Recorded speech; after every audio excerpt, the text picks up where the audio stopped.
ಮಿಥುನ ರಾಶಿಯವರಿಗೆ ಸ್ವಾಗತ. ನಾವು ಆಗಸ್ಟ್ ತಿಂಗಳಲ್ಲಿ ನಿಮಗೆ ಏನೇನು ಫಲಗಳು ಪ್ರಾಪ್ತಿಯಾಗುತ್ತೆ ಅಂತ ಹೇಳಿ ಗ್ರಹಗತಿಗಳನ್ನು ಆಧರಿಸಿ ಒಂದೊಂದಾಗಿ ನೋಡ್ತಾ ಹೋಗೋಣ.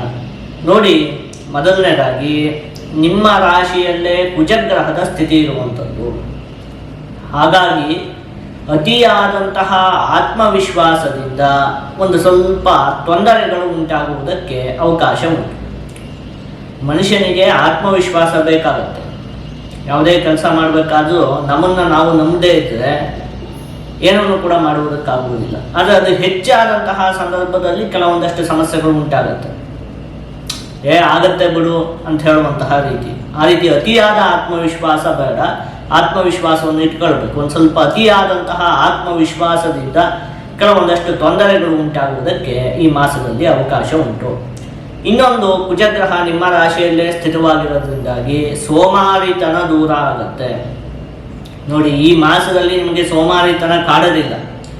ಕುಜಗ್ರಹ ನಿಮ್ಮ ರಾಶಿಯಲ್ಲಿ ಇದೆಯಲ್ಲ, ಉತ್ಸಾಹ ಅಂತ ಹೇಳುವಂಥದ್ದು ನಿಮ್ಮಲ್ಲಿ ತುಂಬಿ ತುಳುಕತ್ತೆ. ಇನ್ನು ರವಿಗ್ರಹ, ಬುಧಗ್ರಹ ಮತ್ತು ಗುರುಗ್ರಹ ನಿಮಗೆ ದ್ವಿತೀಯ ಭಾವದಲ್ಲಿ ಸ್ಥಿರವಾಗಿರುವಂಥದ್ದು. ಅದರಲ್ಲೂ ಕೂಡ ಈಗಂತೂ ದ್ವಿತೀಯ ಭಾವದಲ್ಲಿ ಗುರುಗ್ರಹ ಉಚ್ಚವಾಗಿ ಸ್ಥಿತವಾಗಿದೆ ಅಲ್ವಾ. ಹಾಗಾಗಿ ಮಾತಿನಿಂದ ನಿಮಗೆ ಒಂದಷ್ಟು ಲಾಭ ಅಂತ ಹೇಳುವಂಥದ್ದು ಉಂಟಾಗುತ್ತೆ. ನೀವು ಆಡುವಂತಹ ಮಾತಿನಿಂದಲೇ ನಿಮಗೆ ಒಂದಷ್ಟು ಲಾಭ ಉಂಟಾಗುತ್ತೆ. ಇನ್ನು ಮಾತಿಗೆ ಸಂಬಂಧಪಟ್ಟಿರುವಂತಹ ವೃತ್ತಿ, ಶಿಕ್ಷಕರಾಗಿರಬಹುದು, ಕಲಾವಿದರುಗಳಾಗಿರಬಹುದು, ಇವರಿಗೂ ಕೂಡ ಅತ್ಯಂತವಾಗಿ ಈ ಒಂದು ಮಾಸದಲ್ಲಿ ಅಭಿವೃದ್ಧಿ ಎನ್ನುವಂಥದ್ದು ಉಂಟಾಗುತ್ತೆ. ಇನ್ನು ಕೈ ಬಿಟ್ಟು ಹೋಗಿದ್ದಂತಹ ಒಂದಷ್ಟು ಹಣ ನಿಮ್ಮ ಕೈ ಸೇರುತ್ತೆ. ನಿಮಗೆ ಒಂದಷ್ಟು ದುಡ್ಡು ಬರಬೇಕಾಗಿರುತ್ತೆ. ಏನೇ ಪ್ರಯತ್ನ ಪಟ್ಟರೂ ಕೂಡ ಅದು ನಿಮಗೆ ಕೈ ಸಿಗ್ತಾನೆ ಇರೋದಿಲ್ಲ. ನೀವು ಅದರದ್ದು ಅಂದಾಜನ್ನೇ ಬಿಟ್ಟುಬಿಟ್ಟಿರ್ತೀರಿ. ಇನ್ನು ಅದು ಬರದೇ ಇಲ್ಲ ಅಂತ ಹೇಳಿ ಅದ್ರ ಬಗ್ಗೆ ಯೋಚನೆ ಮಾಡೋದನ್ನೇ ಬಿಟ್ಟುಬಿಟ್ಟಿರ್ತೀವಿ. ಅಂತಹ ಪರಿಸ್ಥಿತಿ ಇದ್ದರೆ ಆ ರೀತಿಯಾದಂತಹ ಹಣ, ನೀವು ಕೈ ಬಿಟ್ಟಿರುವಂತಹ ಹಣ ಎಲ್ಲ ನಿಮ್ಮ ಕೈ ಸೇರುವುದಕ್ಕೆ ಈ ಒಂದು ಮಾಸದಲ್ಲಿ ಅವಕಾಶ ಉಂಟು. ಉತ್ತಮವಾಗಿ ಈ ಮಾಸದಲ್ಲಿ ಧನಲಾಭ ಅಂತ ಹೇಳುವಂಥದ್ದು ಉಂಟಾಗುತ್ತೆ. ಹಣಕಾಸಿನ ವಿಚಾರಕ್ಕೆ ಈ ಮಾಸ ಅತ್ಯಂತ ಉತ್ತಮವಾಗಿದೆ. ಯಾಕೆಂದರೆ ದ್ವಿತೀಯ ಭಾವದಲ್ಲಿ ನೋಡಿ, ರವಿಗ್ರಹ, ಬುಧಗ್ರಹ ಮತ್ತು ಉಚ್ಚವಾಗಿರುವಂತಹ ಗುರುಗ್ರಹದ ಸ್ಥಿತಿ ಇರುವಂಥದ್ದು. ಹಾಗಾಗಿ ದ್ವಿತೀಯ ಭಾವ ಅಂದ್ರೇ ಭರ್ತವ್ಯಂ ಅಖಿಲಂ ವಿತ್ತಂ, ಹಣಕಾಸಿನ ಸ್ಥಾನ. ಅಲ್ಲಿ ಇದೆಲ್ಲ ಇರೋದ್ರಿಂದಾಗಿ ಈ ಮಾಸದಲ್ಲಿ ನಿಮಗೆ ಉತ್ತಮವಾಗಿ ಹಣಕಾಸಿನ ವಿಚಾರದಲ್ಲಿ ಅಭಿವೃದ್ಧಿ ಎನ್ನುವಂಥದ್ದು ಉಂಟಾಗುತ್ತೆ. ಹಾಗೆ ಕುಟುಂಬದ ವಿಚಾರಕ್ಕೂ ಚೆನ್ನಾಗಿದೆ. ಕುಟುಂಬದಲ್ಲಿ ನೆಮ್ಮದಿಯ ವಾತಾವರಣ ಅಂತ ಹೇಳುವಂಥದ್ದು ಇರುತ್ತೆ. ಹಣದ ಹೂಡಿಕೆಯನ್ನು ಮಾಡಲು ಈ ಮಾಸ ಅತ್ಯಂತ ಉತ್ತಮವಾಗಿದೆ. ನೀವೇನಾದರೂ ಷೇರು ಮಾರುಕಟ್ಟೆ ಆಗಿರಬಹುದು ಅಥವಾ ಇನ್ನೆಲ್ಲಾದರೂ ಹಣದ ಹೂಡಿಕೆಯನ್ನು ಮಾಡಬೇಕು ಅಂತೆಲ್ಲ ನಿಮಗೆ ಆಸೆ ಇದ್ದರೆ ಅದಕ್ಕೆಲ್ಲ ಈ ಒಂದು ಮಾಸ, ಒಟ್ಟಲ್ಲಿ ಹಣಕಾಸಿಗೆ ಸಂಬಂಧಪಟ್ಟಿರುವಂತಹ ಎಲ್ಲ ವಿಚಾರಕ್ಕೂ ಕೂಡ ಈ ಮಾಸ ಅತ್ಯಂತ ಉತ್ತಮವಾಗಿದೆ. ಹಾಗೆ ವಿದ್ಯಾರ್ಥಿಗಳಿಗೂ ಕೂಡ ಈ ಮಾಸ ಅತ್ಯಂತ ಉತ್ತಮವಾಗಿದೆ.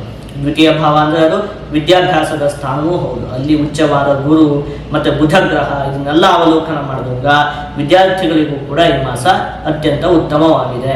ಇನ್ನು ಚತುರ್ಥ ಭಾವದಲ್ಲಿ ಶುಕ್ರಗ್ರಹದ ಸ್ಥಿತಿ ಇರುವಂಥದ್ದು. ಆ ಶುಕ್ರಗ್ರಹ ಸ್ವಲ್ಪ ನೀಚವಾಗಿ ಸ್ಥಿತವಾಗಿದೆ. ಹಾಗಾಗಿ ಒಂದೆರಡು ವಿಚಾರಗಳಲ್ಲಿ ನೀವು ಈ ಮಾಸದಲ್ಲಿ ಸ್ವಲ್ಪ ಜೋಪಾನವಾಗಿರಬೇಕು. ಒಂದನೇದು, ನೀವು ಈ ಮಾಸದಲ್ಲಿ ವಾಹನವನ್ನು ಖರೀದಿ ಮಾಡುವಂಥದ್ದು ಬೇಡ. ನಿಮ್ಗೆ ಈ ವರ್ಷ ಎಲ್ಲ ಚೆನ್ನಾಗೇ ಇದೆ, ಆದರೆ ಇದೊಂದು ಮಾಸದಲ್ಲಿ ನೀವು ವಾಹನದ ಖರೀದಿ ಮಾಡುವಂಥದ್ದು ಬೇಡ. ಹಾಗೆ ಭೂಮಿಗೆ ಸಂಬಂಧಪಟ್ಟಿರುವಂತಹ ವಿಚಾರಕ್ಕೆ ಕೈ ಹಾಕುವಂಥದ್ದು ಬೇಡ. ನೋಡಿ, ಈ ವರ್ಷದಲ್ಲಿ ನಿಮಗೆ ಭೂಮಿಯನ್ನು ತೆಗೆದುಕೊಳ್ಳುವಂತಹ ಯೋಗ ಎಲ್ಲ ಇದೆ. ಆದರೆ ಇದೊಂದು ತಿಂಗಳಲ್ಲಿ ಚತುರ್ಥ ಭಾವದಲ್ಲಿ ಶುಕ್ರಗ್ರಹ ನೀಚವಾಗಿ ಸ್ಥಿತವಾಗಿರೋದ್ರಿಂದಾಗಿ ಭೂಮಿಗೆ ಸಂಬಂಧಪಟ್ಟಿರುವಂತಹ ಯಾವ ವಿಷಯಕ್ಕೂ ನೀವು ಕೈ ಹಾಕುವಂಥದ್ದು ಬೇಡ. ಅಂದರೆ ಭೂಮಿಯನ್ನು ತೆಗೆದುಕೊಳ್ಳುವಂಥದ್ದು ಇರಬಹುದು, ಅಥವಾ ಭೂಮಿಯನ್ನು ಮಾರಾಟ ಮಾಡುವಂಥದ್ದು ಇರಬಹುದು, ಅಥವಾ ಇನ್ನೊಬ್ಬರಿಗೆ ಭೂಮಿಯನ್ನು ಕೊಡಿಸುವಂಥದ್ದು ಇರಬಹುದು. ಇಂಥದ್ದು ಯಾವುದಕ್ಕೂ ಕೂಡ ನೀವು ಹೋಗುವಂಥದ್ದು ಬೇಡ. ಇನ್ನು ರಾಹುಗ್ರಹ ನಿಮಗೆ ನವಮ ಭಾವದಲ್ಲಿ ಸ್ಥಿರವಾಗಿದೆ. ಹಾಗಾಗಿ ಆಧ್ಯಾತ್ಮಿಕ ವಿಷಯಗಳಲ್ಲೆಲ್ಲ ನಿಮಗೆ ಆಸಕ್ತಿ ಎನ್ನುವಂಥದ್ದು ಉಂಟಾಗುತ್ತೆ. ಇನ್ನು ಶನಿಗ್ರಹ ದಶಮ ಭಾವದಲ್ಲಿ ಸ್ಥಿತವಾಗಿರೋದ್ರಿಂದಾಗಿ ಉದ್ಯೋಗ ಮಾಡುವಂತಹ ಸ್ಥಳದಲ್ಲಿ ಸಹೋದ್ಯೋಗಿಗಳ ಜೊತೆಗೆ ಒಂದು ಸ್ವಲ್ಪ ಮನಸ್ತಾಪ ಉಂಟಾಗುವುದಕ್ಕೆ ಅವಕಾಶ ಇರುತ್ತೆ. ಆದರೆ ಯಾವುದೇ ದೊಡ್ಡ ಮಟ್ಟಿನ ಸಮಸ್ಯೆ ಅಂತ ಹೇಳುವಂಥದ್ದು ಉಂಟಾಗುವುದಿಲ್ಲ. ಮುಖ್ಯವಾಗಿ ನೀವು ಈ ಮಾಸದಲ್ಲಿ ಲಕ್ಷ್ಮೀ ದೇವಿಯ ಆರಾಧನೆಯನ್ನು ಮಾಡಬೇಕು. ಹೀಗೆ ಮಾಡಿದರೆ ನಿಮಗೆ ಎಲ್ಲ ಶುಭ ಫಲಗಳು ಕೂಡ ಸಂಪೂರ್ಣವಾಗಿ ಪ್ರಾಪ್ತಿಯಾಗುತ್ತೆ.